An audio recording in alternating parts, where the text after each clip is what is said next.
to talk a lot. So how much time do I have this morning? Well, I was told you had about 20 minutes with us, Perfect. but you That's can perfect. speak as long as you want. No, So, this is great. So okay. thank you for having me. I appreciate it. And I appreciate everybody on the phone. I recognize a lot of names and know quite a few folks. So I appreciate the opportunity to visit with you all this morning. What I wanted to specifically talk about with this group in particular is a strategy that we as a state are taking on here in response to the COVID-19 situation. And the strategy really is around our Be a Neighbor platform. So the first element that I wanted to share with you is just, first of all, make sure you understood what the platform was and its original intent. And then I'm going to share something that we're going to launch this weekend and give you a little bit of insight into it. So of course, maybe not of course, but the Be a Neighbor campaign was really the brainchild of the governor. So as he was on the campaign trail, and now as governor, he recognized that the local community should be solving for local problems. That's churches and nonprofits across the state who have the passion and the capacity to help their neighbors. But there just is a sort of a missing organizational and collaborative vehicle mechanism. So in October or September, he asked me to launch a new platform called Be a Neighbor.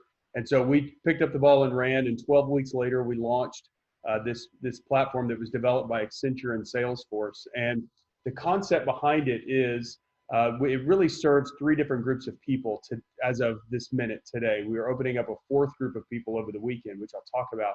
But the three groups of people are what we call seekers on one end, and a seeker is a person in need, somebody that needs help in their community. On the other end is a neighbor, and that's an organization, a nonprofit or a faith-based organization that has the desire to serve their community in some way. So that may be a food pantry in a church or a mentorship program in a nonprofit or whatever that is. Those are neighbors or actual organizations. And then what the public doesn't see is this sort of secret group of people underneath. The platform itself has a deep casework platform underneath, and that the group of people that use that platform are called advocates. So like I said, the public doesn't see that. In fact, the public sees when you get on is a search feature that allows you to find a mental health professional or a food pantry or a workforce development program or something in your neighborhood. But underneath it, this deep casework platform really engages three different organizations today. And those are actual employees at the Department of Human Services, the Department of Corrections, and the Department of Education.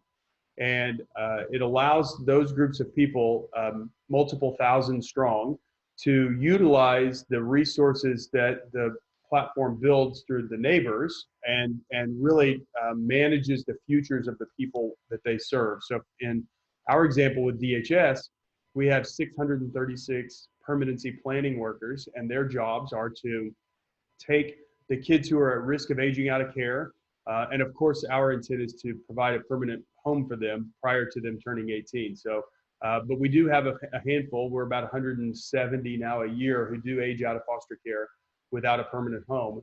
And the intent for those permanency planning workers is to connect all of the resources they need to be successful adults. So again, mentorship programs at 15 or 16 years old, workforce development programs, all of those things, really built around Maslow's hierarchy of needs. So I just share that so that you know that when you get on and it just looks like people are looking for something that they need, there's actually a very, very deep casework platform built underneath. One of the future elements would be potentially us opening up that casework platform to outside organizations, not just government agencies, and so that the entire community can be using the same platform to solve for the needs of those that they serve. So that's one of the future elements.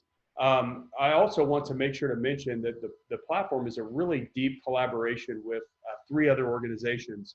And it's important to mention that because there's so many people who are passionate about what we do and the people that we serve. Those two of those organizations are our state's 211 organization. So here in Oklahoma County and then in Tulsa County, they serve the entire state. So in fact, when you want to call Be a Neighbor, the phone number is 211. And so they're prepared to answer all the calls. We're under formal contract. great partners with us. And then the other organizations, Count Me In for Kids here in Oklahoma City. So we've just built great relationships with them, and they've been so passionate about helping us. So I always have to mention that. What we are doing this weekend is opening up the first stage of two volunteer or individual engagement elements of the Be a Neighbor platform. So the first one is really around a request that the state not necessarily has right this minute, but we have a feeling we're going to have, and that's for individuals in the community, tens of thousands at a time, to identify themselves as former nurses, teachers, doctors, construction workers, bookkeepers, anything that we can possibly understand skills and abilities of people, so that we can gather them in the event we need something to respond to this COVID situation. So, for example, the state health department had a need for 90 nurses to answer the call center, and it took way too long to gather those nurses up because we didn't have a tool that sort of kept track of who can do what in our communities. And so this tool initially allows people to raise their hand and say, I am this, or I can do that. If you need me, let me know and I'm willing to help. And so the first stage is just gathering. It's called our ready stage.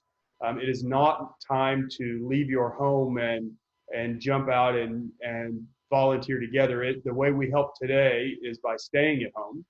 But if we are going to respond as a community and engage when it's time, we have to start getting ready for that. And that means for people to start to raise their hand and saying that, you know, I have a skill, and when it's time, I'm ready to jump in and help solve problems for the state. So that's the phase we launched this weekend. I just took a little bit of the governor's thunder because we're going to launch that, I think, Saturday in a Facebook Live deal.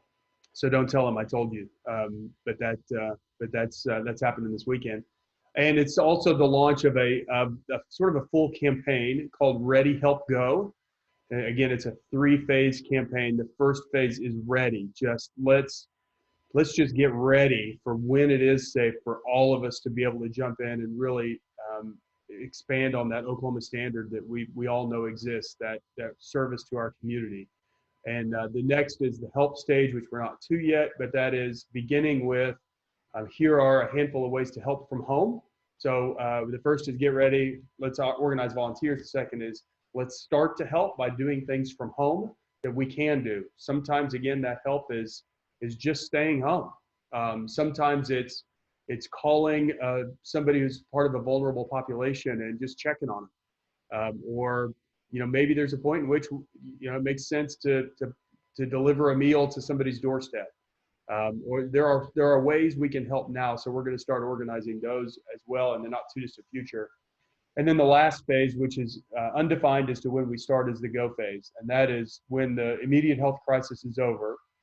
How can we all as a community, hopefully tens and hundreds of thousands of people that have raised their hand through this platform, how can we mobilize when it's safe to get Oklahoma back on its feet and help our neighbors? So that's what we're embarking upon this weekend, is the first stage of that. The second stage is a few weeks after that, only because it takes time to develop, is a full-blown volunteer management platform. So that platform will allow for individuals in the community to connect directly with our neighbor organizations. So I mentioned before those churches and nonprofits all over the state who identify where they want to serve. We had, as a future enhancement, the ability for somebody in the community to say, hey, I want to volunteer with the regional food bank and I want to pack backpacks. They could connect directly with that organization and volunteer through this platform. Well, we think that we're going to be in a position, hopefully as soon as this health crisis is past us, for our community to really want to volunteer with our nonprofits. And so that's why we've accelerated the development of that. I'm hopeful that we can launch that second round of volunteer platform in the next few weeks. So lots coming. We have the same sort of pent up and nervous anxiety that everybody in the community has. that all of our friends and neighbors, and it's wonderful that we can start to accelerate some of these things so we can bring hope to our state in the hopefully not too distant future. So I did want to thank. We have some partners in this program as well. We have three incredible partners in our foundation communities with Inasmuch Foundation, Arnall Family Foundation, and George Kaiser Family Foundation have been wonderful supporters of this moving forward. And they're great partners. So I wanted to make sure to share that as well. But I think that's what I had to share this morning. Is there anything that I missed, Teresa, that you would like for me to talk about, or any questions I can answer? Well, I'll stop here and ask the group if anybody has a question. I'll kind of scroll through here, and if you've got, raise your hand. Okay. I might write them in the chat as well. Yeah, you can put them in the chat, and then if something comes up, do we need more financial support? I think as far as our agency goes in the neighbor platform, we do not at this point need financial support. We have it funded at this point. I would suggest, though, you all know better than anybody that there are lots of organizations that need financial support. So I do not want to share any of them because there are so many that need our support right now. But you know who they are. But no, I think we're okay right now. I think that's the genesis of that question. Mm-hmm. Well, and so another question, if you can expand, if we don't have any questions on the Be a Neighbor, which I think that is a phenomenal tool, and I'm really excited to see how our communities use that.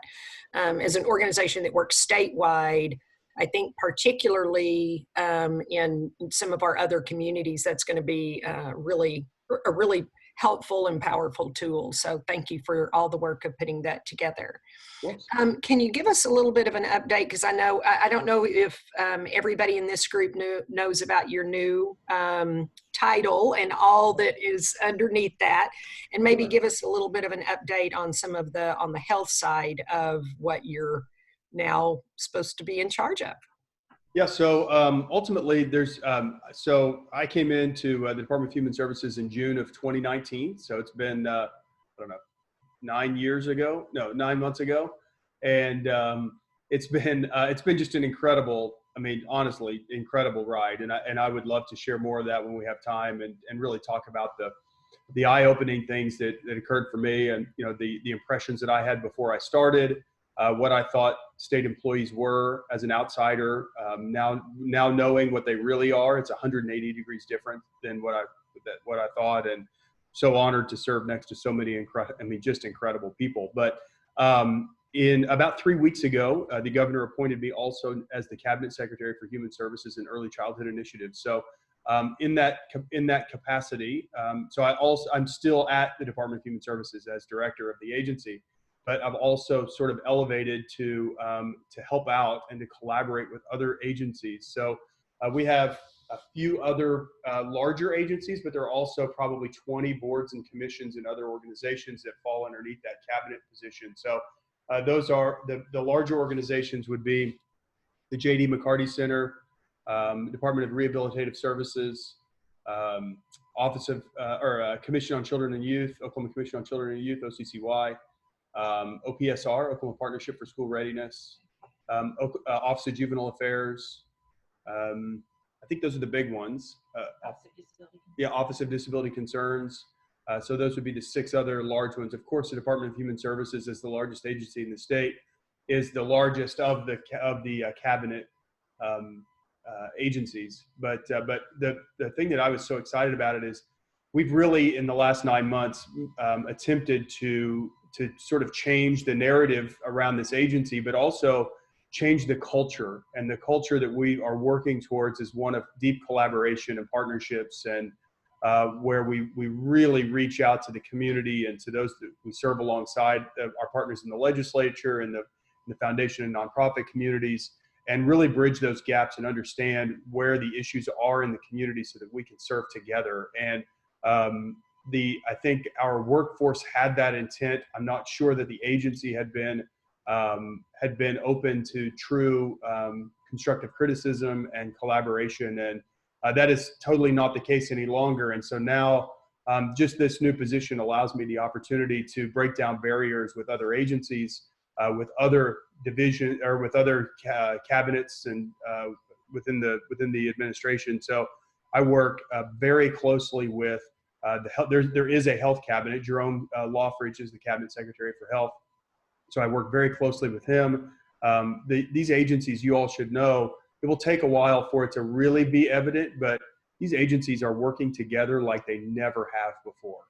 We are talking every single day, certainly about large programs and initiatives, but even now, the director of the Healthcare Authority and I, Kevin Corbett, we text about individual people at the end of our service. Like, here's this guy that we know about that's falling between the cracks. How do we serve him? Let's get the bureaucracy out of the way and talk about an individual person. So we serve 1 million people in the state of Oklahoma, and so does the Healthcare Authority, and so they're the same people for the most part. So we've got to work together rather than being adversarial. And so the culture around the state is changing, and I encourage you to be patient with us. It takes a while to move these battleships around, but they're moving, and at the end of the day, they will serve our customers and our citizens better. So I'm not sure, that was like 7 minutes of talking. I don't know if I answered your question, but if not, I'm happy to clarify more. No, I think that was exactly what I was wanting you to share with this group is the coordination of services, because I think that from a funder's perspective, it's going to help us be able to look a little more holistically at issues when we're looking at specific either organizations or requests. So that's fantastic. And I think trying to figure out a way to keep updated on your progress as you see kind of those works come together. So I know we're getting close to what I was told was the end of your time. Do we have any questions for Justin before he moves on to the rest of his day?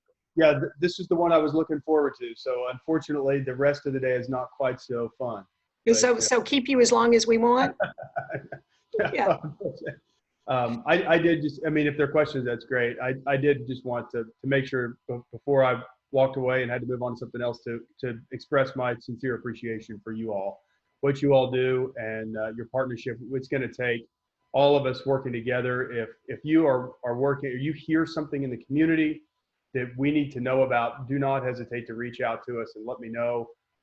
We would love to partner with you all. Maybe that can mean some funding. Maybe that can just mean we can break down barriers so that the funding that you all provide and you work with is more effective. So we're an open door for collaboration and criticism, and we'll receive it and do everything we can to break down those barriers. Well, I don't see any questions. So Justin and your whole staff, thank you so much. The work that you are doing looks like it's really going to change our state and change lives. So we very, very much appreciate your commitment. Great. Thank you very much. Appreciate you, Teresa. Okay. Appreciate you too. Take care.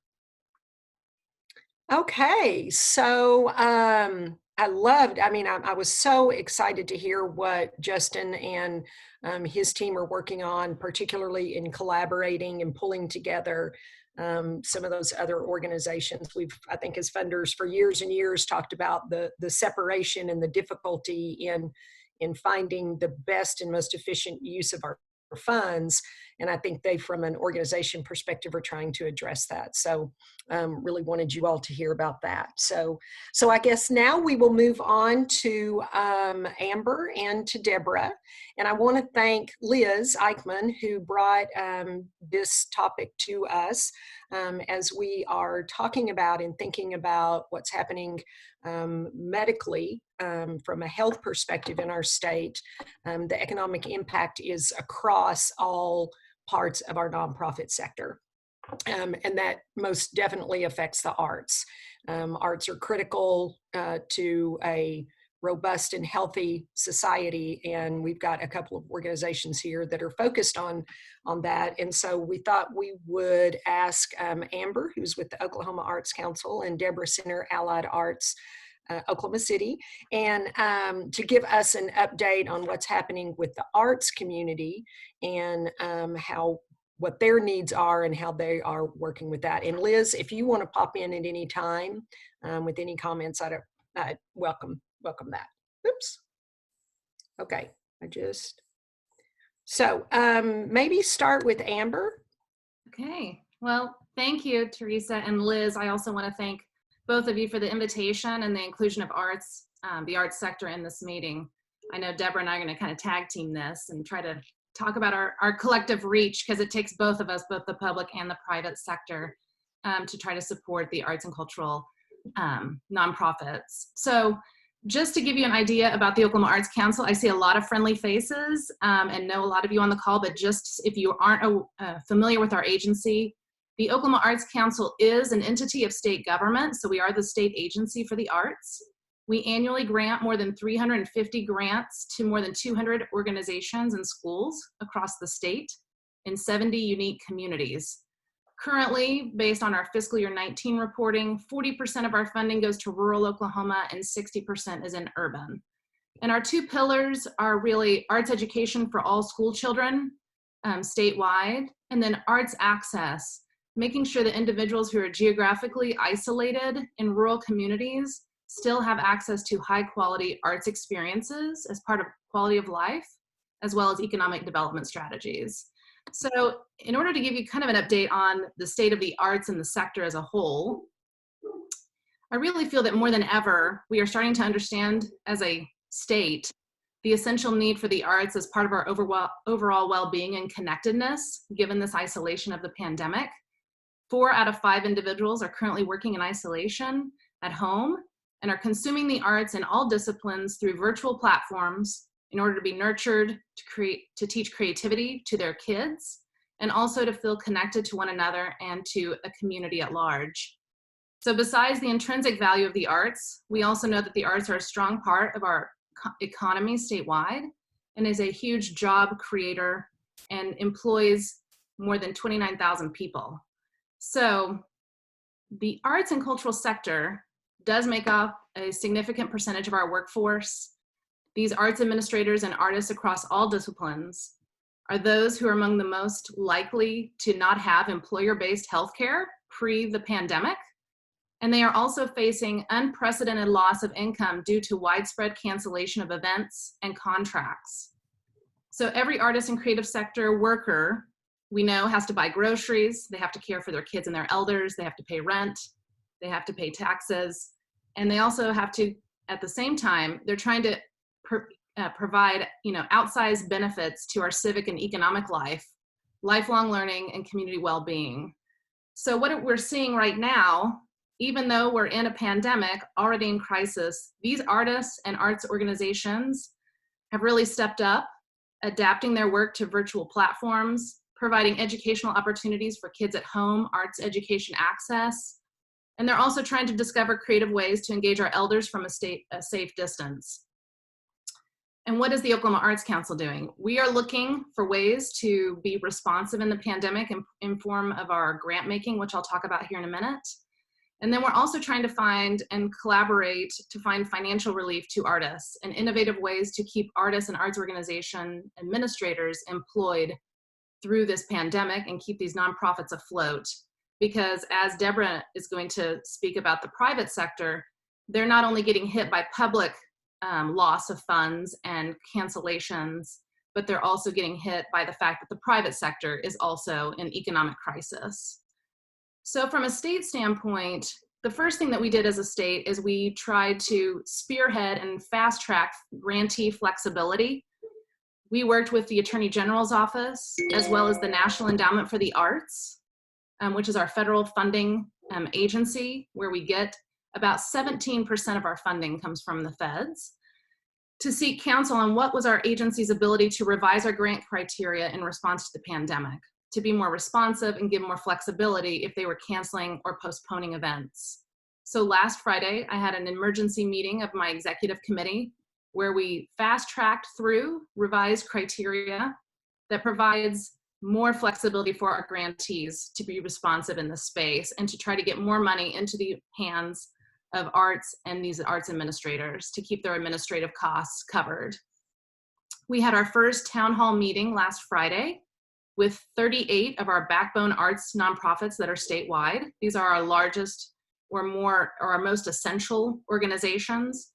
And then the things that we tried to address were cash flow, reducing their matching funds requirement because we know the private sector is plummeting and they're having loss of revenue streams. And then flexibility with expenditures based on what the NEA and the AG, the Attorney General, gave us as some parameters. We're also now moving and pivoting in supporting virtual content and sharing of arts education, arts access strategies on digital platforms. And then we're trying to find out best practices for how to pay artists for licensing or for their work in a digital sphere. There's a lot of copyright, licensing issues, and other things that we're trying to get up to speed on very fast. And then how to look at both the short-term and the long-term recovery, because while they're hemorrhaging money and losing funds from cancellation of events and not being able to hold their fundraising events or having any kind of campaigns for fundraising for their organization, we also know that on the long term, this is going to be something that the arts sector feels for a long time. We're going to then pivot next to our project-based grantees, which are about 150 organizations statewide, and have some of the same conversations we had with our backbone organizations. And so our staff is trying to contact individually all 200 grantees that we work with to have one-on-one phone calls with them rather than doing emails, because we know that we need to have those conversations. Next is that the Oklahoma Arts Council, in collaboration, our agency we're an independent agency, but we do fall under the Lieutenant Governor, who's the Secretary of Tourism and Branding. And so in collaboration with his office, we are hosting statewide arts, cultural, humanities, and history, kind of our arts and cultural sector leaders statewide every 2 weeks to have strategic conversations about how we're going to address initiatives and areas that we are each seeing from the public, private, nonprofit, as well as the philanthropic sector. Our first call was on March 26th.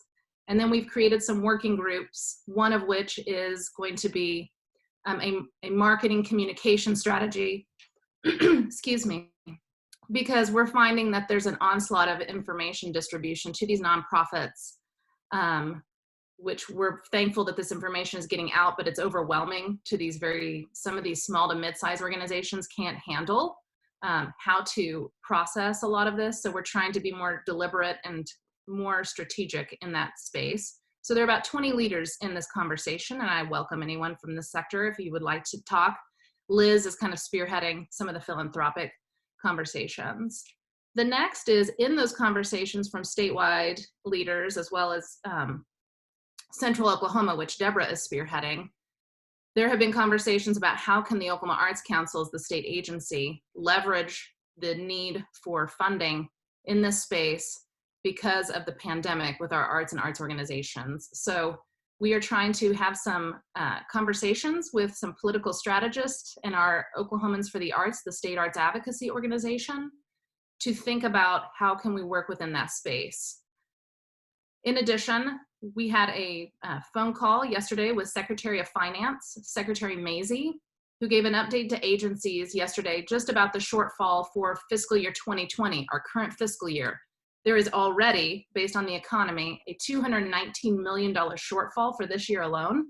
So I am literally praying and trying to be strategic about hoping that we do not take a mid-year cut. It looks like they're going to try to tap the rainy day fund, which has more than $1 billion in it, but we have to wait and see that the legislature actually goes through with the process of getting a 2/3 supermajority vote in order to make that happen. That's all contingent on them being able to reconvene at the legislature. And there's already a multi-million-dollar shortfall for the next fiscal year. So as we're looking as the public agency, we're bracing for the strategies that the state is going to come up with to fill in the short-term kind of shortfall financially. On a federal update, on the CARES Act, the third stimulus package, there was funding in for the National Endowment for the Arts of $75 million for the federal cultural agency. The entire $75 million will not be sent to states. The language in the act did include a 40% provision of that funding to go to state and regional arts agencies, which means 30 million will be distributed to regional and state arts agencies in the 56 states and US jurisdictions. For the sake of comparison, in the 2009 ARRA stimulus package, the NEA was appropriated 50 million, and that 40% funding distribution was applicable. We had a little bit over $300,000 in 2009 to re-grant to the field, and we were given the parameters in 2009 by the NEA that had to go towards job retention in the arts sector. So we did in conjunction with Oklahomans for the Arts and Americans for the Arts, we asked them to do an economic impact study of our agency's grants alone in 2017 based on fiscal year 2015 numbers. And we found that our agency's grant making supported 8,100 jobs in the state. So as you can imagine, $300,000 to try to save jobs when we're looking at the compounding issues here is just a Band-Aid. I'm very thankful for this money, but we do know it's an extreme, very small amount in what we think we will need. I reached out to the leadership at the NEA, and it will take several weeks, if not months, for this funding to come in. They still have not received, the NEA has not received notice from OMB, the federal agency, on when they're expecting the funds or the protocols that the NEA will have to develop. So I'm hoping that as soon as those funds come to our agency with the parameters of how we will be able to re-grant those funds, we can try to really push those through and fast track them. But I know that Deborah and I are both very concerned about the arts nonprofits and the jobs, and I know she's going to address that too. So I think the pandemic's impact on both the public and private sectors, you know, with individuals, corporations, and businesses not being able to help fill in the gap due to the market loss and closed businesses, nor can they provide in-kind services to our organizations, is really starting to feel like it's going to compound both in our rural and urban communities, based on their loss of revenue from ticket sales, productions, exhibitions, festivals, as well as their cancellation of fundraising events, is really impacting their bottom line. And so this is obviously a new and uncharted territory that we're in as an arts sector. So I'll be happy to answer any questions.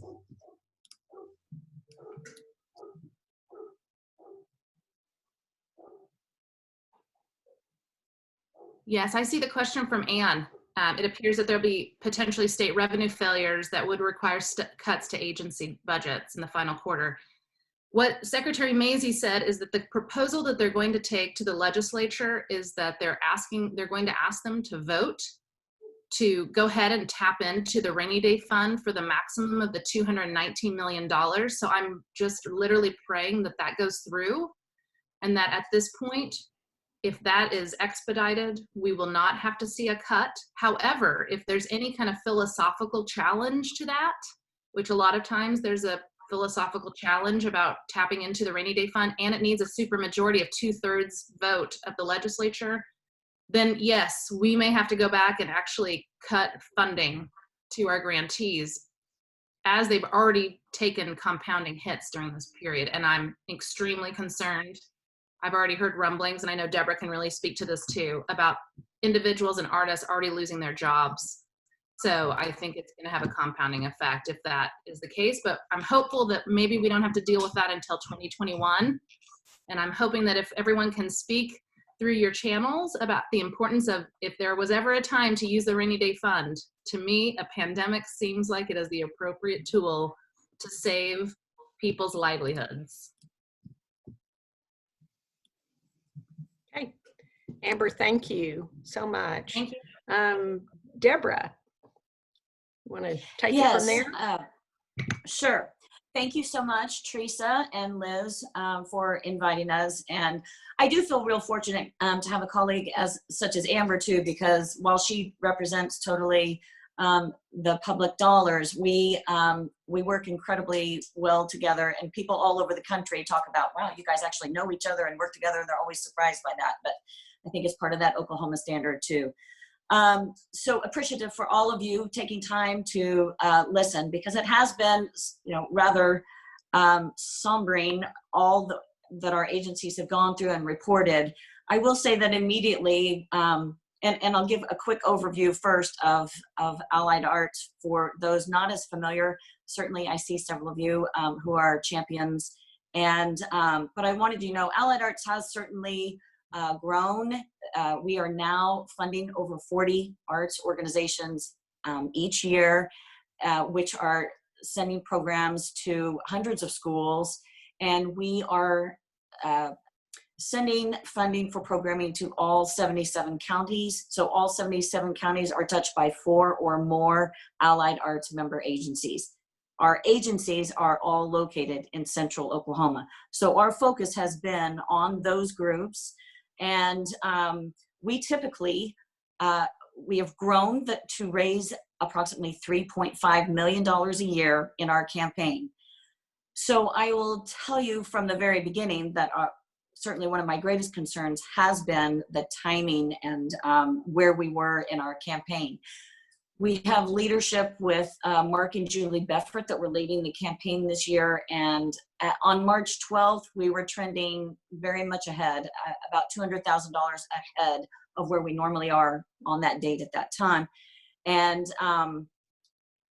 we have kind of lost that lead that we had certainly over the last 2 weeks.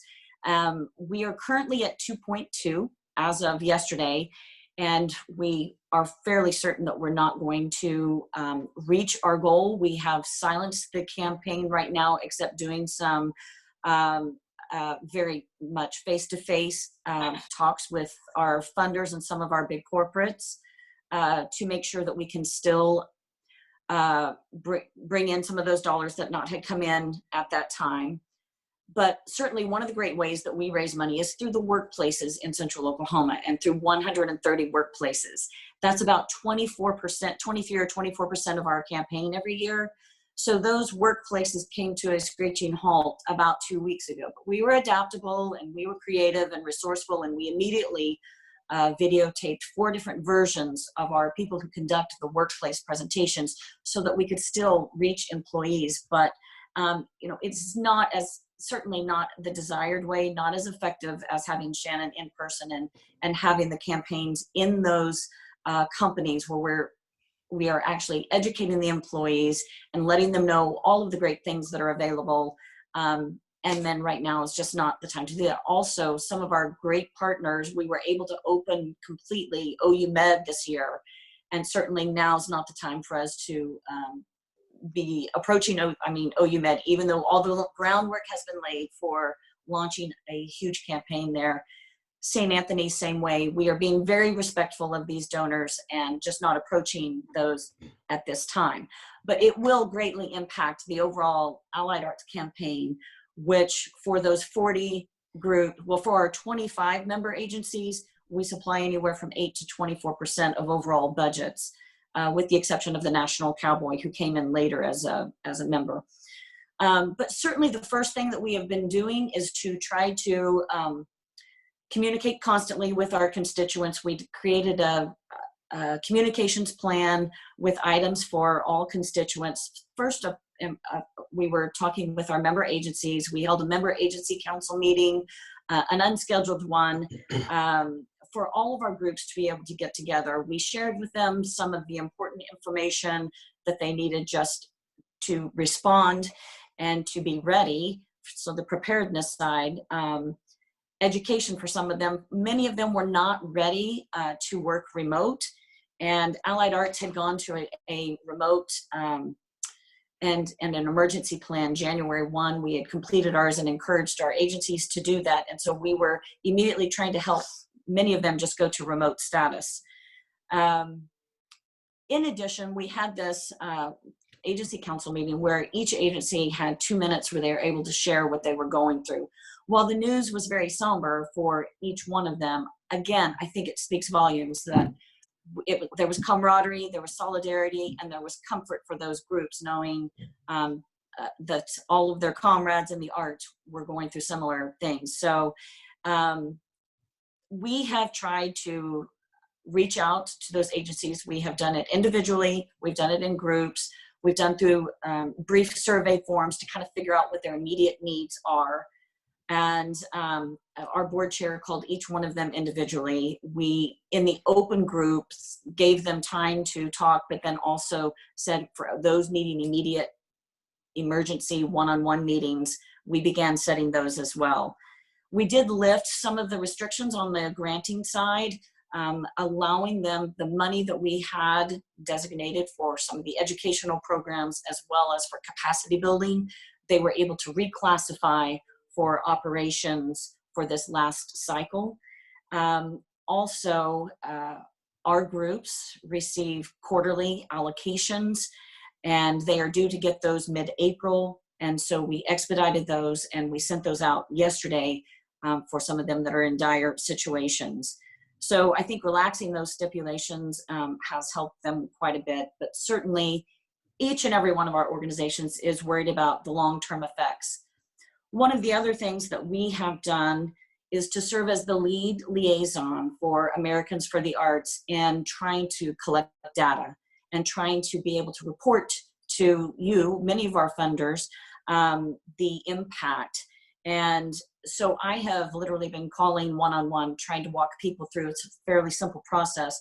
And it is the Americans for the Arts website that is tracking not just the organizations, not just the 501c3s, but also in a separate category, the impact to individual artists.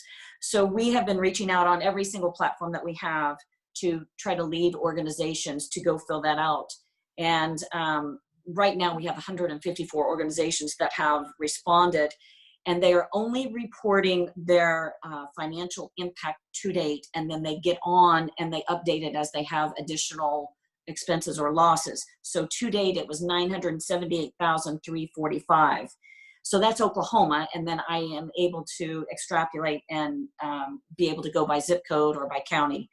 95% have canceled events. 75% said that they are facing temporary or permanent reductions in staff, and that's certainly one of the most troublesome things for all of us to think about. That we have worked so hard over these last 2 decades to build this remarkable cultural community, and to have this entire situation be chiseling away at it has been very difficult. A couple of the things that Amber and I have talked about, and I believe Liz was on these calls as well, but being able, because our organizations are being overwhelmed with so much information, that we were building the 211 for the arts. I still think that is a great idea. So we're meeting on that to try to build that. Also grouping our PR directors together. Amber, I don't know if you covered that, but grouping our PR directors together so that our messaging is consistent and thorough and up to date. So we are doing that. The other thing that Allied Arts wanted to do, really in response, when we got the surveys back from the agencies and it was so dire, and they're talking about we're getting ready to lose our storage space and our rent, and a lot of it is payroll. We were also asking them, we've been trying to keep them informed on SBA and the payroll protection, and we've been trying to keep them informed on all of that and letting them know about the work that Marnie is doing by having some consultants available for 1 hour every day where they can call in. But I do think that consultants we asked the question to our 40 groups, would you be more inclined to get through this process if you had a consultant? And they said yes. And so we do think that that's an important component that we need to address. But I think one of the other big things that my executive committee and board is that we are establishing the Central Oklahoma Arts Relief Fund. Allied Arts is seeding it with the first $100,000. We will be very aggressively looking to social media, mobile cause. We have just in the last 5 days built the platform for mobile calls, as well as on our website, and branding it, mostly because we were seeing in all of our states how, for example, the professional athletes, they saw that the people in the arenas were suffering and they were at loss of jobs. And so they were stepping up with huge gifts, anywhere from $100,000 to $250, $1 million. And we did not want to have missed opportunity if Oklahomans, celebrities, whatever, or funders, companies, we did not want to have a missed opportunity to still try to get relief funds for the arts groups. Because right now, as I said, we don't feel like it's the appropriate time to be campaigning for a regular campaign. But if we're in the emergency mode in that space, we think it is very appropriate. And Deborah, so we've got about 9 minutes left. And so I was going to ask Liz, since you've been in a lot of these conversations, is there anything else you like to add? Or if Deborah, there's one last thing, but Liz, I want to go to you for a sec. Well, you know, I want to tell you, it's Amber and Deborah have both been doing, I think, some extraordinary work. I mean, I think very much like the United Way, they are really on the front lines talking to their grantees and it's kind of like, I'm amazed at basically all three of them for staying optimistic and thinking of creative ways to work through this. So, you know, I think I just want to make sure everybody understands we've come such a long way, particularly in central Oklahoma in the arts and Oklahoma in general. I think it's important, particularly from the Kirkpatrick Family Fund point of view, just the Kirkpatrick philanthropies. We have always championed the arts, but we really feel it's important to hopefully come out of this on the other side without losing of the progress that we've made to date. You know, right now we're looking at it's just a small group of us right now that are meeting periodically in terms of funders that are meeting periodically to talk about what's going on in the arts. I would invite any of you to join. Just let me know if you're interested in being a part of this conversation. I'm happy to add you to our Zoom calls. Amber and Deborah and I are talking on a regular basis, but I have to say to you, I think they've both been incredibly innovative in this very short time period. And we've not only been talking about what's happening right now, but we're also beginning our conversations about, so what's going to happen in the intermediate time period, what's going to happen long term, because we have to start thinking about that too. So, but I think it's great that they had a chance to sort of bring this group up to date.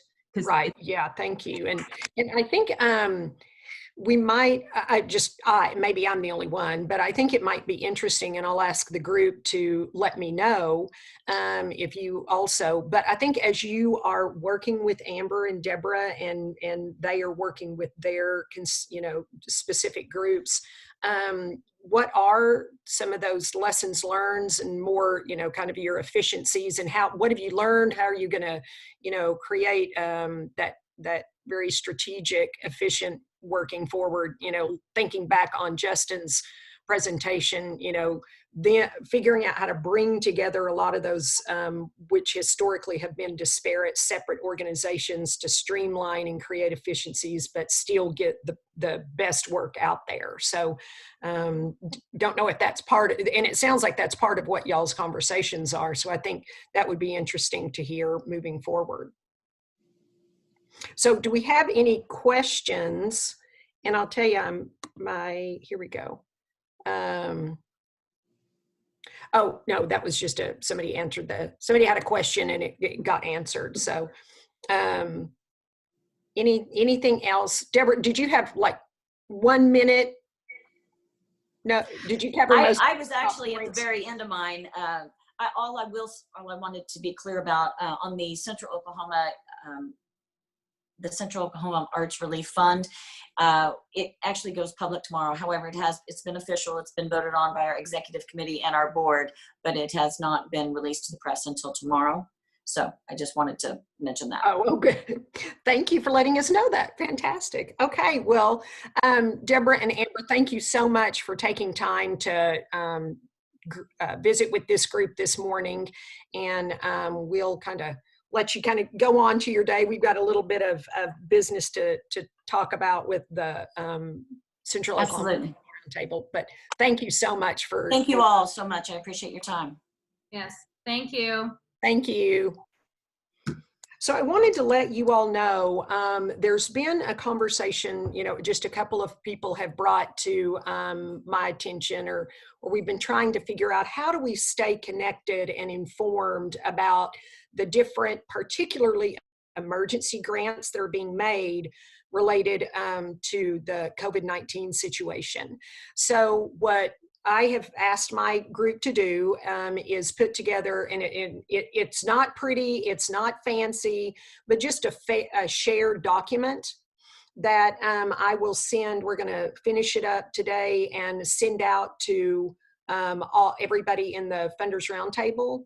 And if you could just put in there just the organization, the project, the grant, so that the rest of us, as we're looking at how to most efficiently use the limited dollars that we have, we can really get, frankly, the best bang for our bucks. We sometimes tend to gravitate to one area or one need, but this is a time when we really need to be maximizing those dollars. So if you would take some time, we've tried to make it absolutely as simple as possible to include those grants, then it'll just automatically populate and be shared with everybody else as they're considering their grants.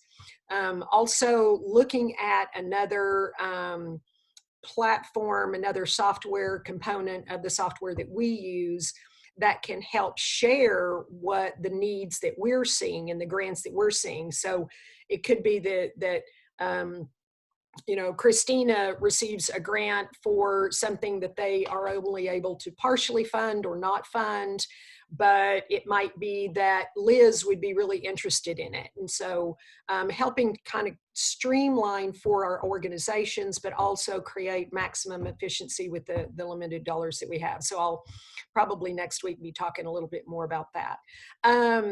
I did get great feedback last week that the weekly call is helpful, particularly as things are changing so much. So we'll plan on same time next week. And if anybody has a burning issue or something that they think is really important that they would like to the whole group to hear about, please let me know. Otherwise, I'll just keep programming panels and speakers and topics as Kelly and Jessica bring to my attention. Anything else for today? I feel great. I think we got a lot of information shared today, and we're going to finish on time. So thank you all so much. Again, if you've got any questions, comments, please don't hesitate to reach out to me or Jessica or Kelly. But I really value each of you and the hard decisions that each of you are having to make right now. This is a tough time. It's going to be a tough time for our nonprofit partners, and your work is critical to our state's future. So thank you so much. And wait, I'm getting some, anyway, you guys are fantastic. See you next week. Thanks, Teresa. Okay, thank you.